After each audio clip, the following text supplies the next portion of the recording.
Ever feel like you're swimming upstream? You know, like you're putting in all this work, all this effort, but that feeling of success is still kind of out of reach. Yeah, I get it. What if I told you the secret isn't like pushing harder, but tapping into a different kind of energy altogether? Okay, now you've got my attention. Today, we're diving deep into this. Deepak Chopra's The 7 Spiritual Laws of Success. Oh, interesting. We're going to unpack how aligning with the universe's natural flow can unlock some serious achievements. And fulfillment, honestly, stuff you might not have even thought was possible. So not your typical self-help stuff. Definitely not. Because honestly, when I hear spiritual laws and success in the same sentence, my skeptical antennae go up a little. I hear you, but what if I told you even Einstein was kind of into this whole thing? Einstein. Wait, really? Yeah. He was all about understanding the, and I quote, thoughts of God as the key to, unlocking the mysteries of the universe. Huh. Okay, you've piqued my curiosity. So how do Chopra's spiritual laws play into this? Well, he talks about this thing called the universal mind. The what now? The universal mind. Think of it like a sort of invisible choreographer, right? And this choreographer is orchestrating this massive cosmic dance, with totally perfect precision. Okay, I'm kind of visualizing it. Keep going. The 7 spiritual laws. They're like the steps to this cosmic dance. They're the way you tap into that flow. That's how you create a life that's truly fulfilling. I'm talking not just like money and stuff, but a deep sense of purpose and joy. So it's about aligning with that flow, not fighting against it. Exactly. Okay, I'm ready to learn these dance moves. What's step 1? Step 1, my friend, is the law of pure potentiality. Pure potentiality. Yeah, it's about recognizing that incredible power that resides within each of us. It's like, Right. Okay, picture a tiny little seed. Okay, got it. And inside this seed is the potential for a whole forest. It's kind of mind-blowing when you really think about it, that something so small can hold so much possibility. Okay, I see where you're going with this. So we're like that seed, full of untapped potential. Precisely. Just like that seed, we've got everything we need. I'm talking everything. To grow, to thrive, to become, anything we set our minds to. You familiar with Franz Kafka? Sure, metamorphosis, right? That's the one. So he's got this quote. Hit me with it. You do not need to leave your room. Remain sitting at your table and listen.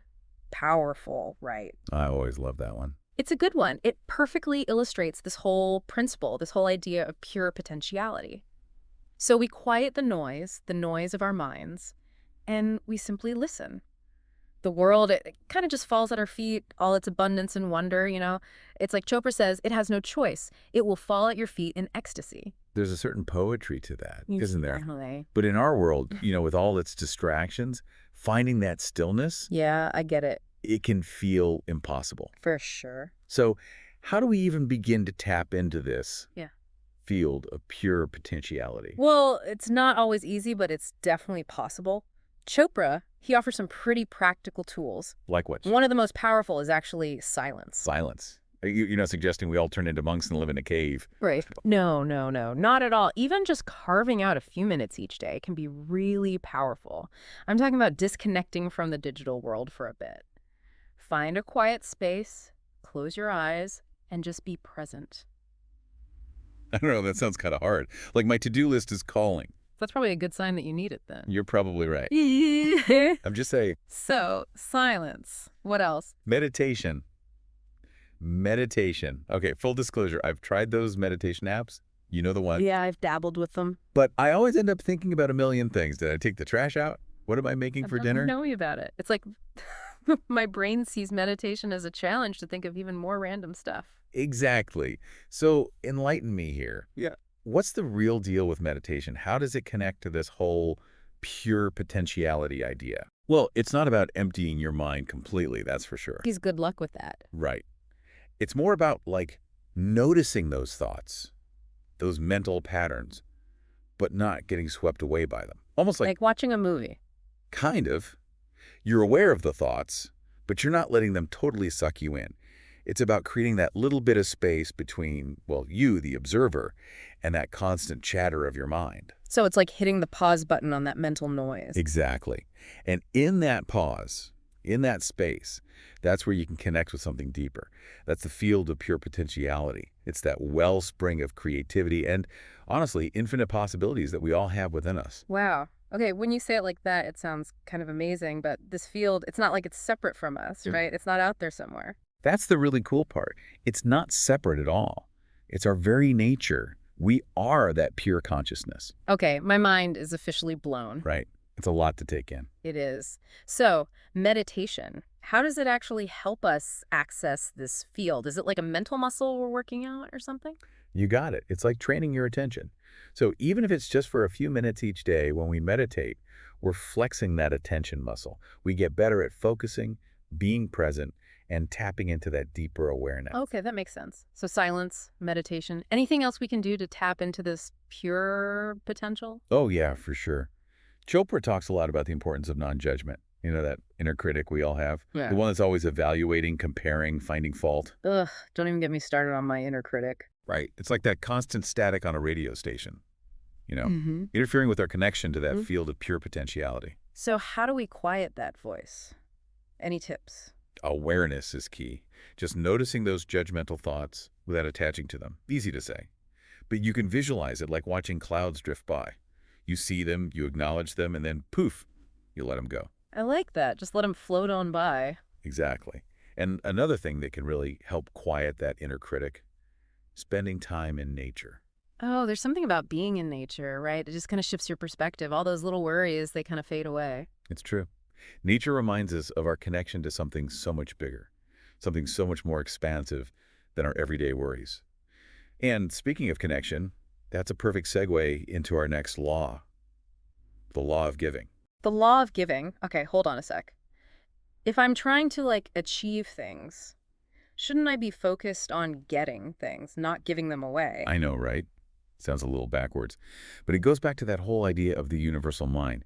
Think of the universe as this constant flow of giving and receiving, like a dance, Yeah. an intricate dance of energy. Well, I kind of see what you mean. When we give freely without expecting anything back, we're actually aligning with that natural flow of abundance. It's about creating space for more good stuff to flow into our lives. Okay, I can see how that might work on, like, an energy level, but how does that play out in the real world? Am I supposed to, like, donate my entire paycheck to charity? No, not at all. It's not just about the material stuff, although that's definitely part of it. It's more about the energy behind our actions, like generosity of spirit, kindness, offering a helping hand. Even small acts, like a genuine smile or a listening ear, those can create ripple effects we might not even realize. So it's less about what we give and more about how we give it, the intention behind it. You got it. Chopra actually quotes Rabindranath Tagore, which is perfect. The river says to the bank, "Give me some of your pebbles and I will give you a song in return." Isn't that great? That's beautiful. It's about recognizing that we live in this reciprocal universe. We give and we open ourselves up to receiving. Maybe not in the same form or from the same source, but always in ways that serve us. I like that. What about money, though? That feels, I don't know, a little trickier. I hear you. We live in a material world, right? Financial abundance, it's often seen as the marker of success. Definitely. But here's where Chopra really flips the script. He talks about money as currency. Like, even that word itself reflects its energetic nature. It's meant to flow, to circulate. When we hold on to it too tightly, it's like we're blocking that flow. So it's not about denying the role of money in our lives. Right. It's more about shifting how we relate to it. Exactly. When we view money through that lens of abundance, that's when we start to attract more of it. And when it comes to us, we're more likely to use it in a way that aligns with our values. Generosity begets generosity, right? It's not just a saying, it's a universal principle. The more we give, the more we open ourselves up to receiving. It's about aligning ourselves with that natural flow of the universe. You know, this whole giving thing, it's really making me think about those times I've held on to money, like out of fear, It's more common than you think. Our culture kind of equates money with security. Totally. It's like, if I spend this, will I have enough? So I just end up hoarding it. And then it's like that energy gets stuck, right? Exactly. So what if true security isn't about clinging to what we have, but aligning with that, like universal abundance? What if the more we trust in the flow, the more secure we actually become? Okay, that's a pretty radical thought. So we're not talking about being irresponsible with money, right? No, not at all. It's about shifting our mindset from that fear of scarcity to one of abundance. Trusting that as we give, we open ourselves up to receiving. Okay, I can dig it. But let's move on, because I'm also really curious about this whole karma thing. The law of karma. Yeah, because when people hear karma, they think, like, cosmic punishment. Right, like you're going to get zapped for every bad deed. Exactly. What's Chopra's take on all that? It's a lot more nuanced, actually. He emphasizes that karma isn't about punishment, but about cause and effect. It's about recognizing our choices have consequences. For ourselves and others, too. Exactly. And that understanding can be really powerful. We're constantly creating our own reality through the choices we make. So if we don't like the reality we're experiencing... We have the power to change it by making different choices. Okay, I like where this is going. So how do we actually become those conscious creators? Break free from those old patterns? Chopra suggests this simple practice. Before any decision, ask yourself 2 questions. Get me with them. First, what are the consequences of this choice? Simple, but powerful. Right. Makes you really stop and think. And second, will this choice bring happiness to me and to those it affects? I love that he emphasizes that. It's not just about our own happiness. It's about the collective. We're all interconnected, right? Our choices have ripple effects. So when we make decisions from awareness, compassion... It creates a better reality for everyone. Exactly. Like, how do we actually cultivate that level of awareness in the moment? Tune into your body. Seriously. Yeah. How do you feel when faced with the decision? Expansion, lightness, or contraction, heaviness. Our body is a powerful guide if we learn to listen. That's such a good point. We often just power through those subtle signals with logic and overthinking. When really our body already knows the answer. We just got to listen. This is great. So we're tapping into our potential, giving freely, making conscious choices. It's like, we've got a good thing going. But then life happens, right? Always. We hit those bumps in the road. Challenges are part of the journey. For sure.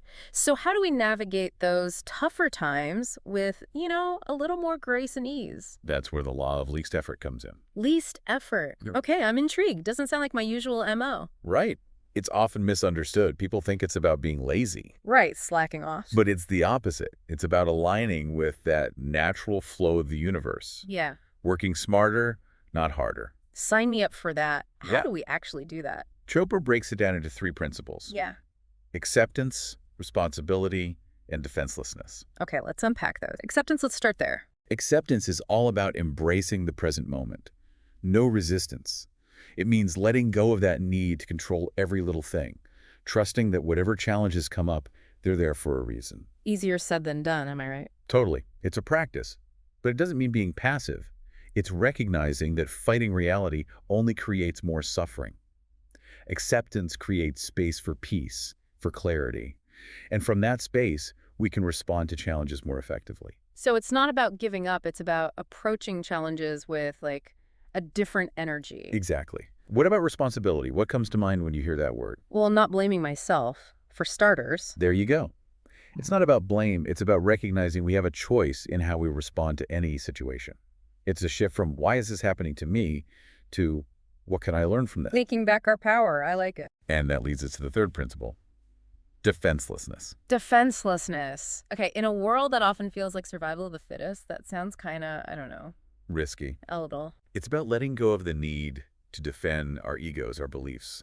It's being open to new information, even if it challenges what we think we know. So being open to being wrong. Exactly.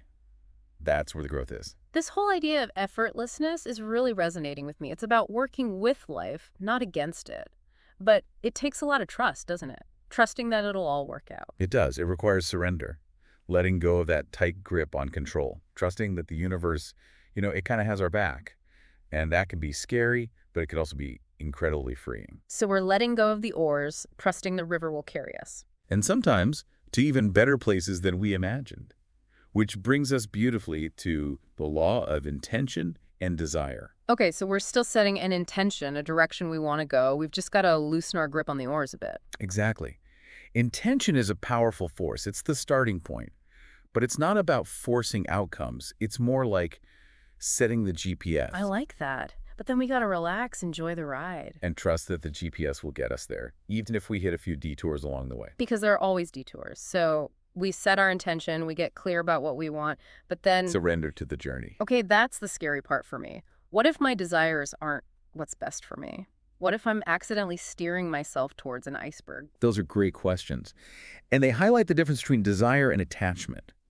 Desire, it's that spark of inspiration. Attachment, that's when we cling to a specific outcome, when we're so fixated on that one result that we miss opportunities along the way. So set the intention, feel the excitement of it, but then Release the need to control how it all unfolds. easier said than done. For sure. But that's where trust comes in. Trusting that the universe, it knows what it's doing. Even if we can't see the bigger picture just yet. Okay, so how do we actually do that? How do we loosen that grip on control? That's where the law of detachment comes in. Detachment. That sounds like a pretty advanced yoga pose. Right? It takes practice, but it's powerful. Detachment isn't about suppressing our desires or not caring. It's about shifting our relationship to them. Finding that inner peace, regardless of the outcome. Contentment in the present moment. Exactly. Chopra actually uses this analogy of two birds on a branch. One bird's going crazy, pecking at the fruit, driven by desire. The other bird just observes, calmly. It's not that the second bird doesn't enjoy the fruit, it's that it's not attached to the outcome. Wow. It's like that saying, don't just stand there, do something. And then there's, don't just do something, stand there. There you go. It's about finding that balance. Okay, so we've covered a lot. We've talked about pure potentiality, giving, karma, effortlessness, intention, detachment, which brings us to the final law, right? The law of Dharma. Dharma. Okay, break that one down for me. It's often translated as purpose in life. We're all here for a reason. We all have unique gifts to share with the world. Love that. Like a puzzle, and we each have that one perfect piece. Beautifully said. And discovering and living our Dharma is one of the most fulfilling things we can do. So how do we figure out what our Dharma is? It's a journey. Pay attention to what brings you joy, what you're naturally drawn to. Chopra says our Dharma is often something that allows us to use our talents in service to others. That reminds me of how kids are just naturally in tune with that, right? They're naturally curious, creative, helpful. Somewhere along the way, a lot of us lose that. It happens, but we can always rediscover it. It's never too late to connect with our Dharma and start living a more meaningful life. I love that. This whole conversation has been incredibly insightful. Any final thoughts before we wrap things up? These 7 laws, they're not a to-do list to check off. They're principles to explore, to experiment with. The journey is the reward. So well said. It's not about perfection. It's about progress. Showing up each day, ready to learn, to grow, and just be a little more aligned with our best selves. I love that. And to our amazing listeners, we hope this deep dive into Deepak Chopra's 7 spiritual laws of success has sparked something in you. We'd love to hear your thoughts, your questions, your own experiences with these principles, so keep the conversation going. Remember, even a small step in the right direction can make a world of difference. What one law are you going to bring into your life today? Thanks for listening, everyone. Until next time.